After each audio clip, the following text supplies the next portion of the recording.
हम अध्ययन करेंगे आयुध अधिनियम 1959 एक्ट नंबर 54 ऑफ 1959।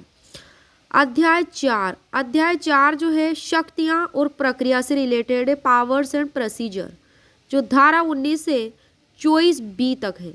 19 से 24 बी। धारा 19 है जो है अनुज्ञप्ति आदि पेश करने की मांग करने की शक्ति से संबंधित।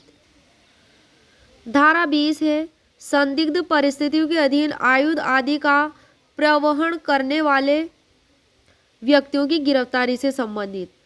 धारा 21 है कब्जा विधि पूर्ण न रहने पर आयुध आदि का निक्षेप, deposit of arms etc on position ceasing to be lawful.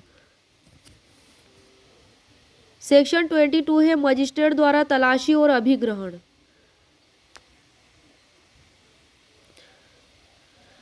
Section 23 है आयुध आदि के लिए जलयानों यानों आदि की तलाशी। सेक्शन 24 है केंद्रीय सरकार के आदेशों के अधीन अभिग्रहण और निरोध। सेक्शन 24 ए है उपद्रव ग्रस्त क्षेत्रों इत्यादि में अधिसूचित आयुधों के कब्जे का प्रतिषेध।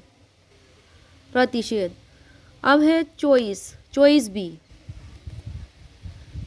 धारा 24 बी है उपद्रवग्रस्त क्षेत्रों में लोक स्थानों में या उससे होकर अधिसूचित आयुधों के वहन किए जाने का प्रतिषेध से संबंधित। अब देखेंगे हम धारा 19 अनुज्ञप्ति आदि पेश करने की मांग करने की शक्ति। उपधारा 1 कहती है कि कोई पुलिस ऑफिसर या केंद्रीय सरकार द्वारा इस निमित्त विशेषतः सशक्त अन्य ऑफिसर किसी व्यक्ति से जो कोई आयुध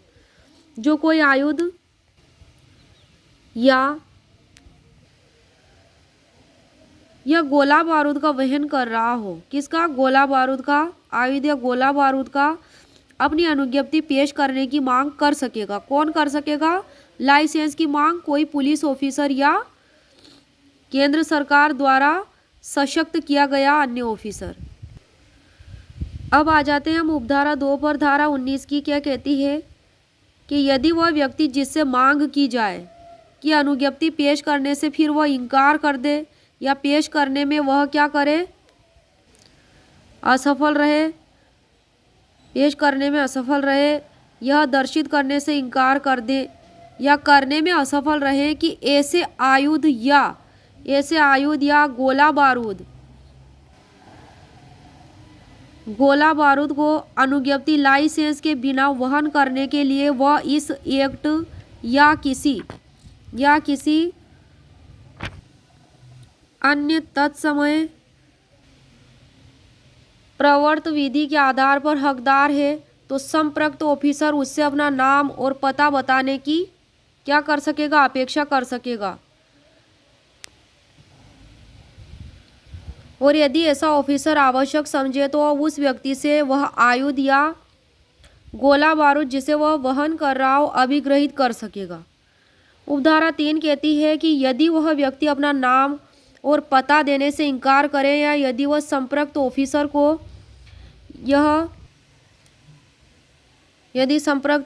को यह संदेह है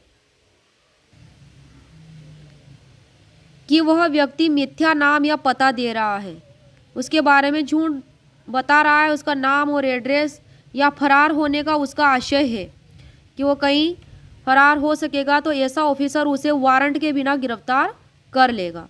अब आ जाइए धारा 20 पर, जो कि है संदिग्ध परिस्थितियों के अधीन आयुध आदि का प्रवहन करने वाले व्यक्तियों की गिरफ्तारी। यहाँ कोई व्यक्ति किन्हीं आयुधों या गोला बारूद को चाहे उनके लिए अनुज्ञप्ति हो या ना हो, ऐसी रीति में या ऐसी परिस्थितियों के अधीन वहन करता हुआ या प्रवहन करता हुआ पाया जाता है जिससे संदेह करने के बिल्कुल न्याय संगत आधार बनते हैं कि उसके द्वारा वे किसी विधि विरुद्ध प्रयोजन के लिए प्रयोग किए जाने के आशय से ले जाए जा रहे हैं या वे ऐसे प्रयोजन के लिए प्रयुक्त किए जा सकते हैं, तो कोई मजिस्ट्रेट, कोई पुलिस ऑफिसर या कोई अन्य लोक सेवक अथवा किसी रेल, विमान, जलयान, यान या प्रवहन के किसी भी अन्य साधन में नियोजित या काम करने वाला कोई भी व्यक्ति उसे वारंट के बिना गिरफ्तार कर सकेगा और ऐसे आयुध या गोला बारूद उससे क्या कर सकेगा, अभिगृहित कर सकेगा, सीज कर सकेगा। कब कर सकेगा ऐसा, जब वो विधि विरुद्ध हो। ऐसे आर्म्स ले जाए जाने विधि विरुद्ध हो तभी वह ऐसा कर सकेगा।